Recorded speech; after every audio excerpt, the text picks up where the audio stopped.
শেখ হাসিনাকে দেশে ফেরানোর দাবিতে এবারে বিক্ষোভে উত্তাল বাংলাদেশ। দেশের বিভিন্ন প্রান্তে বিক্ষোভ প্রতিবাদ আওয়ামী লীগের কর্মীদের ভিতরে শেখ হাসিনাকে বাংলাদেশে ফেরাতে পারবো। কোনো ক্ষমতা নাই শেখ হাসিনাকে ফেরানো বাংলাদেশে। I can do that.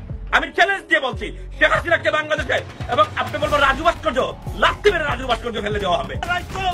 Sheikh Hasina লড়বে, শেখ হাসিনার ভয় নাই, রাজপথ ছাড়ি নাই, রাজপথ ছাড়ি নাই, শেখ হাসিনার ভয় নাই। আওয়ামী লীগ কিন্তু ইনশাল্লাহ ঘুরে দাঁড়িয়েছে। আওয়ামী লীগ যে কর্মসূচি ঘোষণা করেছে, লিফলেট বিতরণ, বিক্ষোভ কর্মসূচি, মশাল মিছিল এবং সর্বশেষে 18 তারিখে যে হরতাল ঘোষণা করেছে, সেই লক্ষ্যে সারা বাংলাদেশের রাজপথের নেতাকর্মীরা, দুর্দিনের নেতাকর্মীরা সকলে ঐক্যবদ্ধ হচ্ছেন। ঐক্যবদ্ধ হয়ে ইনশাল্লাহ এই আন্দোলনটা সফল করছেন। প্রধান উপদেষ্টার প্রেস সচিব সে বলতেছে যে আওয়ামী লীগ এদেশের জনগণের কাছে করজোরে ক্ষমা চাইতে হবে। আমার প্রশ্ন হচ্ছে, ক্ষমা তাদেরকে চাইতে হবে, আগে ক্ষমা চাইতে হবে প্রেস সচিব, আপনার ইউনুসের যে প্রেস সচিব তাকে ক্ষমা চাইতে হবে এবং কি ইউনুসকে ক্ষমা চাইতে হবে। লিফলেট বিতরণটা হচ্ছে, এটা আমার কাছে মনে হয়েছে আওয়ামী লীগ একটা বেশ শক্তিশালী অবস্থান তারা জারি করেছেন, কারণ তাদের রাস্তায় তাদের কর্মীকে নামানোর প্রথম ধাক্কাটা তারা নিতে পেরেছেন এবং বিভিন্ন জায়গায় কর্মসূচি পালিত হচ্ছে এবং প্রকাশ্যে তারা গিয়ে লিফলেট বিতরণ করছেন। এত জায়গায় এটা হচ্ছে যে এটা আসলে নিয়ন্ত্রণ করা বর্তমান সরকার এবং বর্তমান সরকারের যে সমর্থক রাজনৈতিক গোষ্ঠীগুলো আছে তাদের পক্ষে নিয়ন্ত্রণ করা সম্ভব হয় না। আওয়ামী লীগ নিষিদ্ধ হবে না হবে সেটা জনগণ ঠিক করবে। আওয়ামী লীগ নির্বাচনে আসবে, জনগণ ভোটের মাধ্যমে মানে তারা বলে দিবে যে আওয়ামী লীগ নিষিদ্ধ সংসদে যাবে কি যাবে না। আর এই সমস্ত মানে শুক্রবারে 8 দিন বয়স রাজনীতির 5 আগস্টের আগে কি তাদের কাগজ চিনছেন? আওয়ামী লীগকে নিষিদ্ধ করতে চাইলে নিজেরা নিষিদ্ধ হয়ে যাবে। বৈষম্যহীন আন্দোলনের মাধ্যমে নতুন একটা লুটেরা রাজনৈতিক শক্তির উত্থান আমরা দেখতে পাচ্ছি নিঃসন্দেহে। ডক্টর আসিফ নজরুল তার পোস্টটিতে লিখেছিলেন, কখনো ক্ষমতায় গেলে দেশের জন্য তিনি কি পদক্ষেপ নেবেন। সেই পোস্টেই তিনি লিখেছিলেন, যদি ক্ষমতা থাকতো আইন করতাম। বর্তমান বা সাবেক প্রেসিডেন্ট, প্রধানমন্ত্রী ও মন্ত্রীগণ চিকিৎসা নিতে বিদেশে যেতে পারবেন না। আসসালামু আলাইকুম দর্শক, নতুন একটা নিউজে আপনাকে স্বাগতম। প্রিয় দর্শক, ইতিমধ্যেই আপনারা হয়তো শুনতে পেরেছেন যে ডক্টর মোহাম্মদ ইউনুসের প্রেস সচিব শফিকুল আলম ঘোষণা দিয়েছেন, যারা আওয়ামী লীগের এই লিফলেট বিতরণে অংশগ্রহণ করবেন তাদেরকে সরাসরি গ্রেপ্তার করা হবে। তো দর্শক, আপনার কি মনে হয়, প্রেস সচিবের এমন ঘোষণার পর আওয়ামী লীগের নেতাকর্মীরা মাঠে নামবেন? আদৌ কি আওয়ামী লীগের এই কর্মসূচি সফল হবে? দর্শক, আপনার মতামত কমেন্ট করে জানিয়ে দিন। এরই সাথে সাথে বেশ কয়েকটা গুরুত্বপূর্ণ ভিডিও নিয়ে হাজির হয়েছে আপনাদের সামনে, যার কিছুটা অংশ বিশেষ ইতিমধ্যেই ভিডিওর শুরুতেই দেখেছেন। তো দর্শক, ভিডিওর শুরুটা দেখেই কিন্তু বুঝতে পেরেছেন যে আজকের নিউজটা ঠিক কতটা গুরুত্বপূর্ণ এবং ঠিক কোন বিষয়টাকে ইঙ্গিত করছে।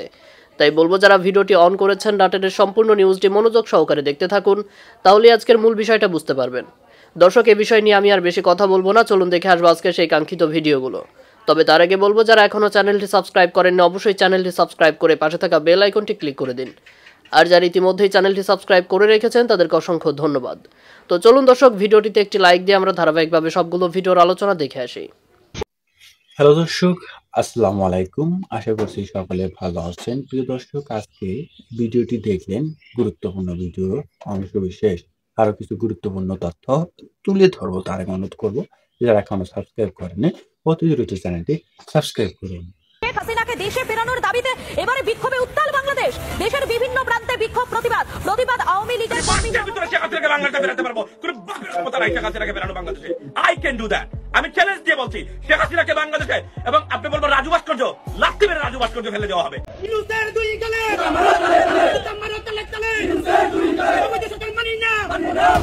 দেশের অরাজকতা বিশৃঙ্খলা দূর করতে আবারও প্রয়োজনে শেখ হাসিনাকে ফিরিয়ে আনবো। ধৈর্যের সীমা ছাড়িয়ে গেছে, ধৈর্যের বাঁধ ভেঙে গেছে। ডক্টর ইউনুস ব্যর্থ সরকার, তাকে দিয়ে দেশ পরিচালনা করা সম্ভব নয়। এবার সংবাদ মাধ্যমে ডক্টর ইউনুসের ব্যর্থতা তুলে ধরেছেন শেখ হাসিনা পতনের মাস্টারমাইন্ড পিনাকি ভট্টাচার্য। আওয়ামী লীগ মাঠে নামতেছে, নানাভাবে চেষ্টা করতেছে, ছোট হোক বড় হোক তাও নামতেছে, সমাজে মিশে যাওয়ার চেষ্টা করতেছে। হ্যাঁ, আবার দেখেন ইউনুস সরকারের পদত্যাগের দাবিতে আওয়ামী লীগের লিফলেট বিতরণ করতেছে, সে আবার বিসিএস শিক্ষা ক্যাডারের কর্মকর্তা। শেখ হাসিনা লড়বে, শেখ হাসিনার ভয় নাই, রাজপথ ছাড়ি নাই, রাজপথ ছাড়ি নাই, শেখ হাসিনার ভয় নাই। আজ সকাল থেকে রাজপথ উত্তাল করে কঠোর কর্মসূচি ঘোষণা দিয়েছে ছাত্র জনতা থেকে শুরু করে রাজনৈতিক দলগুলো। বর্তমান ডক্টর ইউনুস স্বৈরাচার, তিনি পালানোর পথ পাবেন না, এমনই মন্তব্য করেছেন রাজনীতিবিদরা। তবে দেশের পরিস্থিতি যেদিকে যাচ্ছে তাতে খুবই দ্রুত শেখ হাসিনাকে ফিরিয়ে আনা হবে বলে আশা রাখছেন দেশের সাধারণ জনগণ। শাহবাগ মোড় সেই অবরোধ করে বিক্ষোভ দেখাতে থাকেন যারা কর্মী সমর্থকেরা রয়েছেন, তারা গোপালগঞ্জ বরগুনা সেখানেও বিক্ষোভ। হাসিনা সমর্থকদের দেখতেই পাচ্ছেন আপনারা, হাজারো হাসিনার সমর্থক তারা রাস্তায় নেমেছেন। হাসিনাকে দেশে ফেরাতে হবে, শেখ হাসিনাকে দেশে ফেরাতে হবে। কারণ শুধু এই দাবিকে সামনে রেখেই তারা রাস্তায় নেমেছেন। কিছুদিন আগেই আমরা দেখতে পেয়েছি শেখ হাসিনা তিনি বাংলাদেশের প্রধানমন্ত্রিত্ব পদ ত্যাগ করে দেশ ছেড়েছেন এবং দেশ ছাড়ার শেখ হাসিনার পদত্যাগের পরেও বাংলাদেশের ছবিটার এক বিন্দু পরিবর্তন। প্রধান উপদেষ্টার পেশ সচিব সে বলতেছে যে আওয়ামী লীগ এদেশের জনগণের কাছে করজোরে ক্ষমা চাইতে হবে। আমার প্রশ্ন হচ্ছে ক্ষমা তাদেরকে চাইতে হবে যারা ইতিমধ্যে এই মেটিকুলাস ডিজাইন ইতিমধ্যে পরিচালনা করে, আপনারা দেখতে পাচ্ছেন যে যারা ইতিমধ্যে এই আন্দোলনে আপনার আহত হয়েছে তারা ইতিমধ্যে তাদের বিরুদ্ধে আপনার আন্দোলন গড়ে তুলতেছে। কেন তুলতেছে জানেন? কারণ তাদের যে দুর্নীতি, এই দুর্নীতি ইতিমধ্যে প্রমাণিত হয়ে গেছে। এখন প্রশ্ন হচ্ছে আওয়ামী লীগ কেন এই দেশের জনগণের কাছে ক্ষমা চাইবে? ক্ষমা তো চাইবে তারা যারা ইতিমধ্যে এই ডিজাইনের অংশ ছিল এবং কি এই ডিজাইন তারা সাজিয়েছে। কিন্তু আওয়ামী লীগ কি আপনার মনে হয় যে তারা ক্ষমা চাইবে? হ্যাঁ, অবশ্যই চাইবে। এটা চাইতে পারে রাষ্ট্রীয় ইস্যুতে। কেন? আওয়ামী লীগ 15 বছর রাষ্ট্র পরিচালনা করেছে। রাষ্ট্র পরিচালনা করার ক্ষেত্রে অনেক জায়গায় তাদের ভুল ছিল, অনেক লোকেরা টাকা পাচার করছে, অনেকে দুর্নীতি করছে, সেগুলোর জন্য ক্ষমা চাইতেই পারে। কিন্তু এই আন্দোলন, আমি মনে করি না যে এই আন্দোলনের জন্য আওয়ামী লীগ ক্ষমা চাইবে। কেন চাইবে ক্ষমা? এই আন্দোলনের জন্য কেন ক্ষমা চাইবে? আওয়ামী লীগ তো অবশ্যই তাদেরকে সেই সুযোগ সুবিধা দিয়েছে এবং কি কোটা যেটি তারা চেয়েছিল সেটি তাদেরকে দিয়ে দেওয়া হয়েছে। তারপরও তারা যে আন্দোলন চালিয়ে গিয়েছিল এই রাষ্ট্রকে ধ্বংস করার জন্য, তাদের জন্য এই ইয়ার জন্য তো আওয়ামী লীগ ক্ষমা চাইবে না।